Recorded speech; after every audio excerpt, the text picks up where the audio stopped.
तो hey guys, welcome to my channel. तो आज की वीडियो में हम डिस्कस करेंगे एरेज के बारे में। एरेज क्या होता है सी में, ठीक है। उसके कुछ प्रॉपर्टीज़, ठीक है। फिर उसके एडवांटेजेस, और फिर उसका सिंटैक्स, और टाइप्स, कितने टाइप्स के एरे होते हैं, और एक प्रोग्राम बनाएंगे 1D एरे पे, ठीक है। तो चलिए स्टार्ट करते हैं।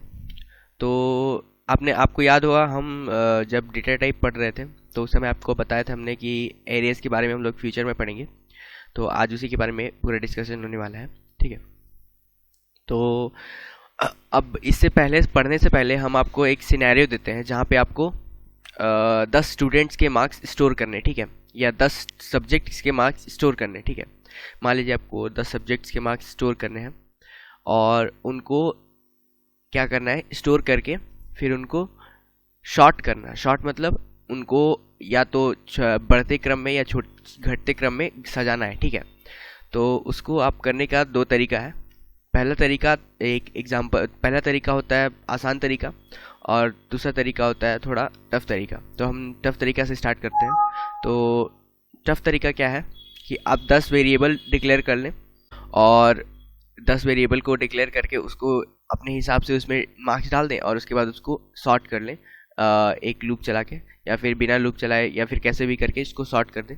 लेकिन एक दूसरा तरीका है कि हम एक एरे बनाएं। अब एरे क्या होता है उसके बारे में हम लोग वही पढ़ेंगे अभी, कि एरे बना के उसमें स्टोर करें।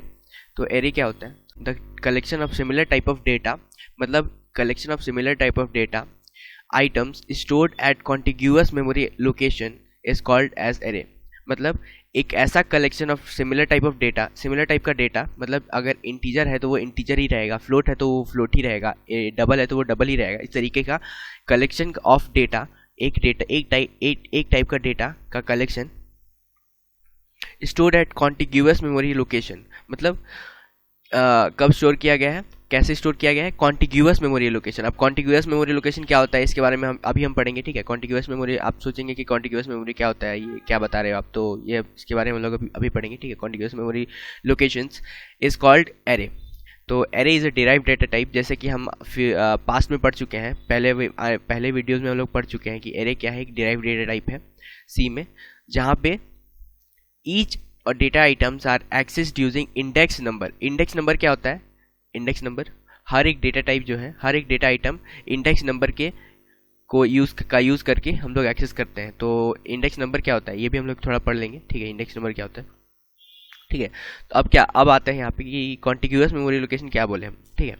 तो the allocation of memory at contiguous and fixed distance from each other. मतलब अगर कोई भी मेमोरी है, कोई भी स्पेस ले रहा है, कोई भी वेरिएबल ले रहा है, मान लीजिए हम 3 वेरिएबल डिक्लेयर किए, मान लीजिए a, b, c, d, और ये चारों इंटीजर टाइप के हैं, ठीक है। ये चारों इंटीजर टाइप के हैं।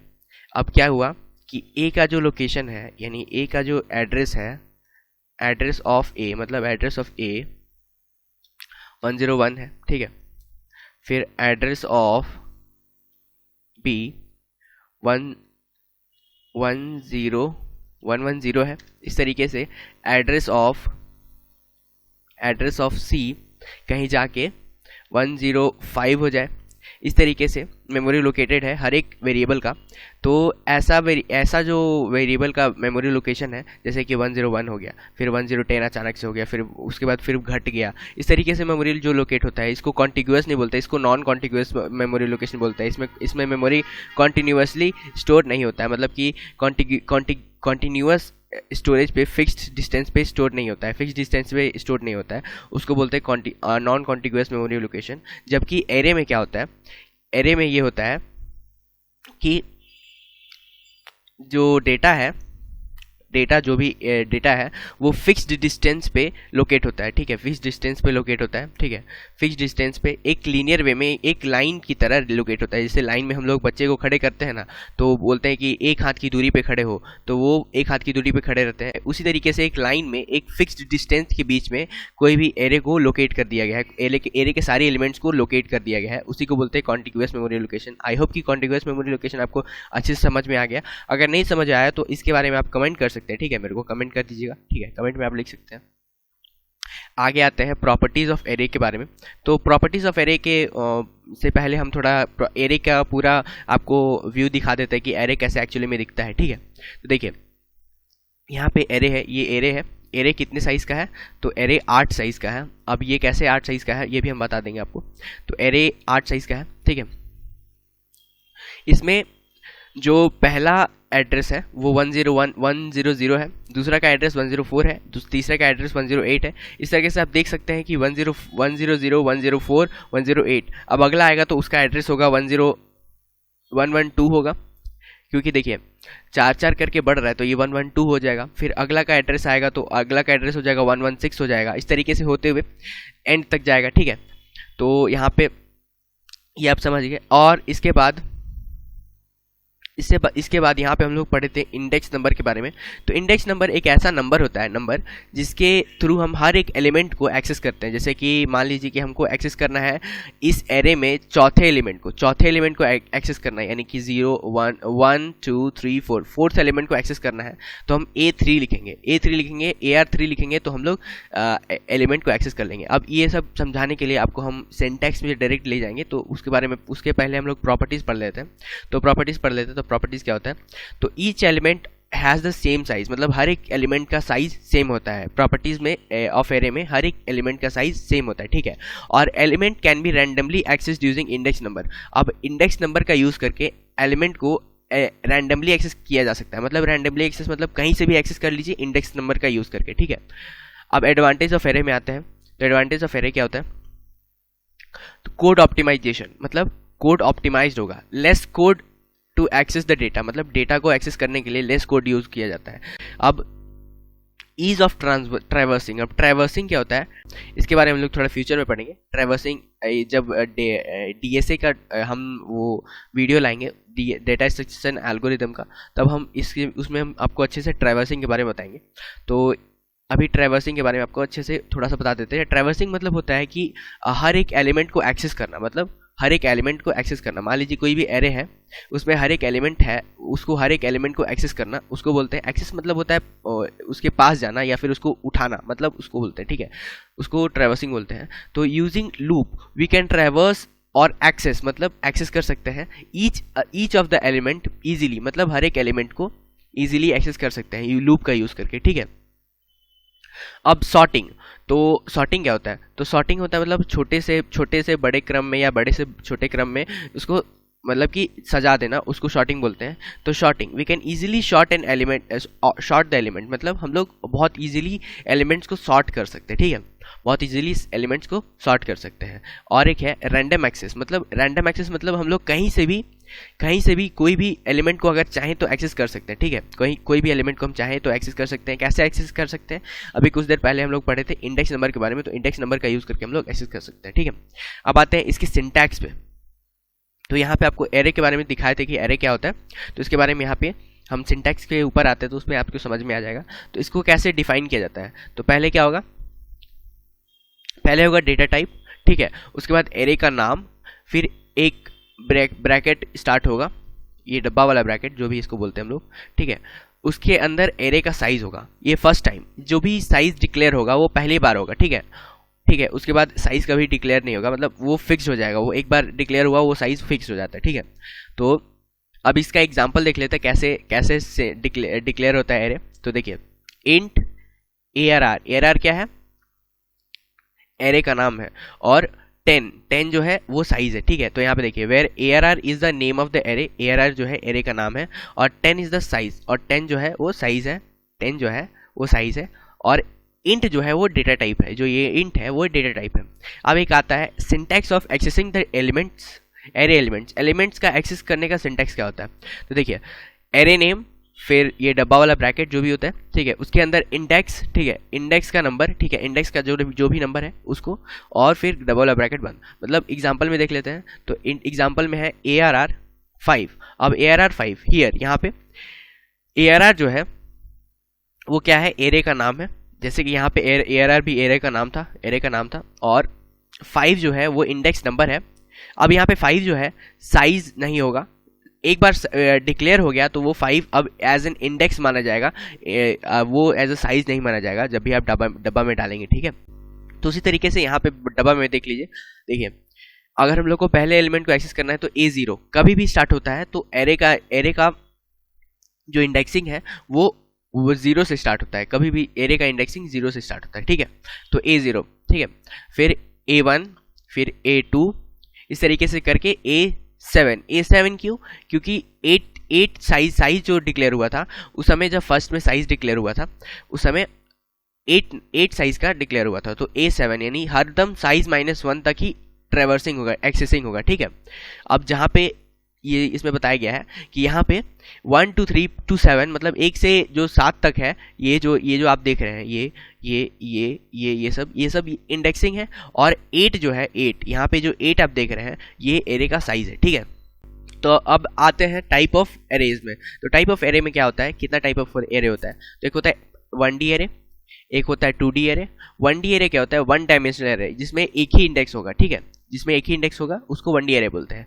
2D एरे में 2 इंडेक्स होता है, मतलब दो तरीके से उसको 2 इंडेक्स का यूज़ करके हम लोग उसको एक्सेस कर सकते हैं, उसमें और ज़्यादा डेटा हम लोग एज अ यूज़ कर सकते हैं। अब 2D एरे को हम लोग मैट्रिक्स एरे भी बोलते हैं, मैट्रिक्स एरे मतलब एज अ मैट्रिक्स भी यूज़ किया जाता है उसको, ठीक है। अब एक होता है मल्टी डायमेंशनल एरे, और तीसरा जो है वो मल्टी डायमेंशनल एरे होता है, ठीक है।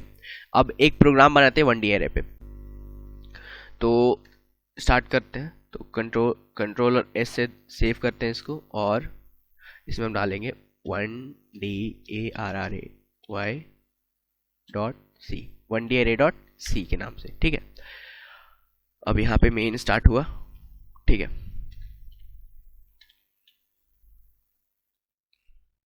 अब हम चाहते हैं कि 5 सब्जेक्ट का मार्क्स हमको स्टोर किया जाए और उसको दिखाया जाए, ठीक है। स्टोर करते हैं 5 सब्जेक्ट का मार्क्स, तो उसके लिए हमको क्या करना होगा, पहले इंटीजर नाम का, इंटीजर वेरिएबल का, इंटीजर डेटा टाइप का हमको एक एरे डिफाइन करना होगा जिसका नाम होगा ARR, और उसका हम क्या साइज होगा, उसका होगा 5 साइज होगा, ठीक है। और बस इतना ही। अब क्या करेंगे कि हम ये तो हम डिफाइन करते हैं, ये एरे जो है वो डिक्लेयर हो गया है, यहाँ पे एरे जो है डिक्लेयर हो गया। अब देखिए, अब इसके हर एक इंडेक्स पे कौन सा नंबर होगा, कौन से कितना मार्क्स डालेंगे, वो अभी हम लोग लिखेंगे, ठीक है। तो चलिए स्टार्ट करते हैं। तो ARR 0 पे, जैसा कि हम अभी बताए थे आपको कि 0 से इंडेक्सिंग स्टार्ट होता है, तो 100 होगा, 100 मार्क्स होगा। ARR 1 पे 98 होगा। ARR 2 पे 96 होगा। ARR 3 पे 95 होगा, ठीक है। ARR 4 पे 94, ठीक है। 5 सब्जेक्ट का मार्क्स हम लोग लिख लिए, 0 से लेके n-1 तक चलता है, ठीक है। अब इस 5 सब्जेक्ट का मार्क्स हमको दिखाना है, ठीक है। तो हम प्रिंट क्या करेंगे, printf 5 सब्जेक्ट का मार्क्स हमको दिखाना है, तो %d/n, अब इसको क्या करते हैं, कॉपी कर लेते हैं और 5 बार पेस्ट कर देते हैं। 5 बार हो गया, 1 2 3 4 5। अब हमको सारा एरे को हमको दिखाना है, सारे एरे एलिमेंट्स को दिखाना है। तो ARR पहले तो 0 को दिखाएंगे, ठीक है, फिर ARR पहले फिर 1 को दिखाएंगे, इस तरीके से। फिर से कॉपी कर लेते हैं और पेस्ट कर देते हैं, और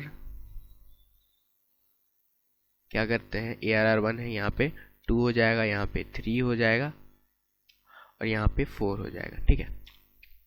अब इसको एक बार रन करके देखते हैं, ठीक है, वो है। तो चलिए देखिए, हम सारे एलिमेंट को एक्सेस कर लिए। कैसे एक्सेस किए, उसका इंडेक्स नंबर डाल के, ठीक है। तो हम सारे एलिमेंट्स को एक्सेस करके, और सारे एलिमेंट्स जो भी लिखे थे, जो भी यहाँ पे हम डिक्लेयर किए थे, पहले तो एरे डिक्लेयर किए थे, उसके बाद उसमें एलिमेंट्स में डाले थे नंबर, ठीक है। उसके बाद उस एरे को दिखा दिए, बस यही हुआ, ठीक है।